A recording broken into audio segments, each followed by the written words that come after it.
welcome to this class. I'm Omotiri Tokpe. I am going to be taking you 400 level history courses, and so I welcome you and I pray that the Lord Almighty will help you to understand whatever topic we'll be taking in this online tutorial class. The history 400 level courses are meant to help you to accelerate your learning and eventually to guide you in writing your research project as a final year student. The online tutorial class is going to be coming up every week. So 2 times in a week for a single class, for a single level. Now the first one is going to be every Monday by 1 p.m. and the second one is going to be every Wednesday by 1 p.m. The second class is going to be on Zoom. So the Zoom class, you need to log into your class through the link I'll be sharing to you. So the benefit of logging into the Zoom class is that you'll be able to ask questions and you'll be able to interact with other students in the platform. So history 400 level, the course outline is what we're going to be dealing with today. And if you look at the screen here, I have the outlines for you. Number 1 is seminars and history research method. Seminars and history research method. So the outline is done in such a way that it will guide you to do your project proposal. And so the first outline is proposal writing for seminar in history. Proposal writing for seminar in history. We're going to guide you on how to write your proposal. So everything that should be in a proposal will be discussed. And the second one is project development in history. That is what should go into chapter 1, 2, 3, 4, and 5. So for your chapter 1, I know many of you are already done with chapter 1. So we are going to continue with the chapter 2. The what should go into the 3. The way we write in history is not the way we write in social sciences. So the methods of doing history research will be expounded upon. The third outline is sources. I know you see it is in brackets. We're going to be talking about the oral tradition, the physical archives or archival documents that you can gain from visiting the Ibadan archives or Lagos archives or Abu archives. So you also learn to use online archives like that of archives.org or from ATTrust. I told you earlier, I will be taking you some of these personally because I am a researcher and I can tell you categorically that whatever you want to do online concerning research, I am there for you.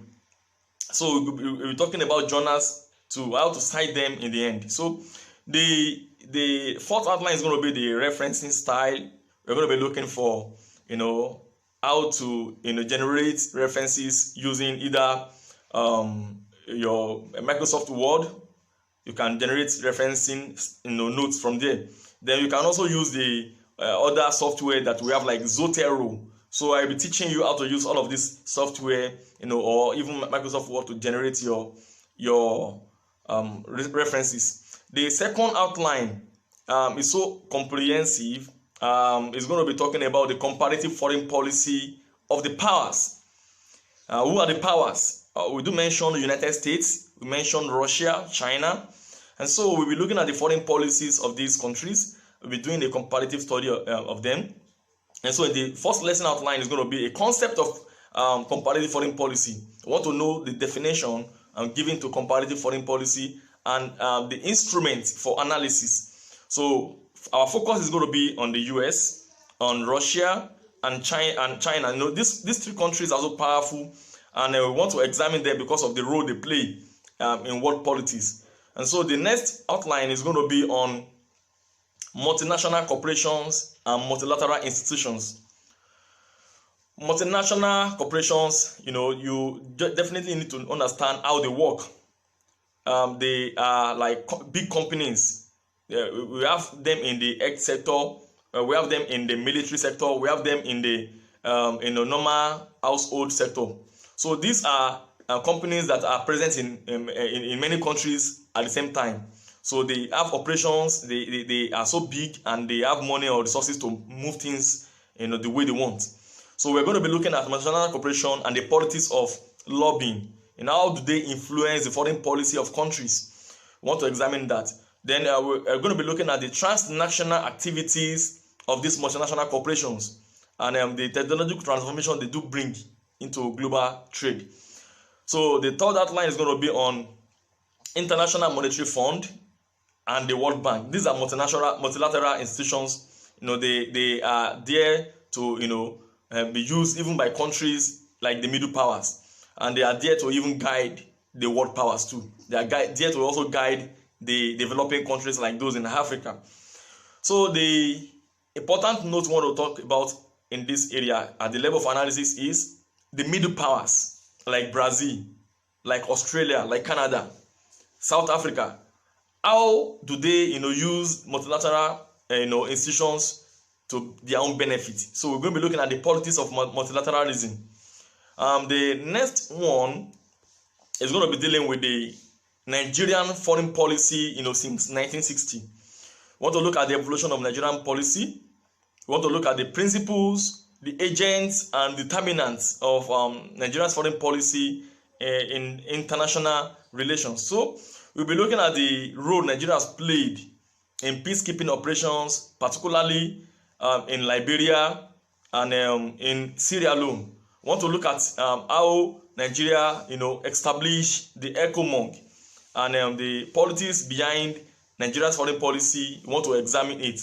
So the last point on that is going to be Nigeria's relations with our neighbors. We do call it in international relations concentric circle.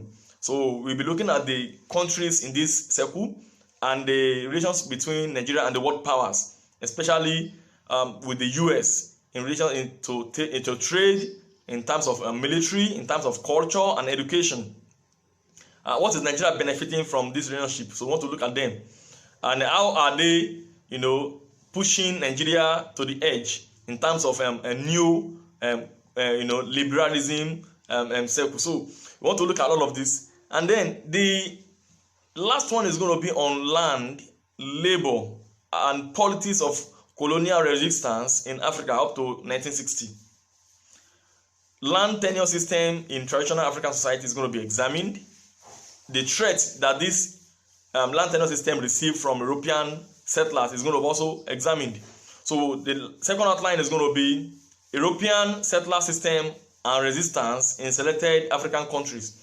Well, most especially, we want to look at the issue of resistance in East Africa and North Africa. The patterns of resistance in these countries were quite different from the patterns of resistance in West African countries, due to the nature of land grabbing system adopted by the Europeans in these countries. So the next one is labor and conflicts in colonial Africa. You would have heard about the Harper Women Riot and all other labor issues. So we want to look at the labor problems that emerge in colonial Africa. So the last one is going to be on the African political thought in relation to European control of land and labor. What did people like Marcus Garvey and the rest say concerning European domination? What did they say concerning land? What did they say concerning labor? So we want to examine all of these points as they build up to 1960. I am Tope Omotere once again. I'll be taking you this course. I want you to inform your friends and tell them that the final year is a level where you can't just do things anyhow. You can't afford to repeat a class, because that is extra year, and I pray you never have that by God's grace. So to help yourself, you need to begin to expand your scope of learning by coming to online classes, by attending classes. You help yourself and you definitely make a headway. We are here to complement you. We are not saying we should replace this with a normal class system, but what we are saying is you can join the class in the next class, which is on Wednesday, and it's going to be on Zoom. So you are welcome, and I appreciate you for listening. Thank you, and God bless you.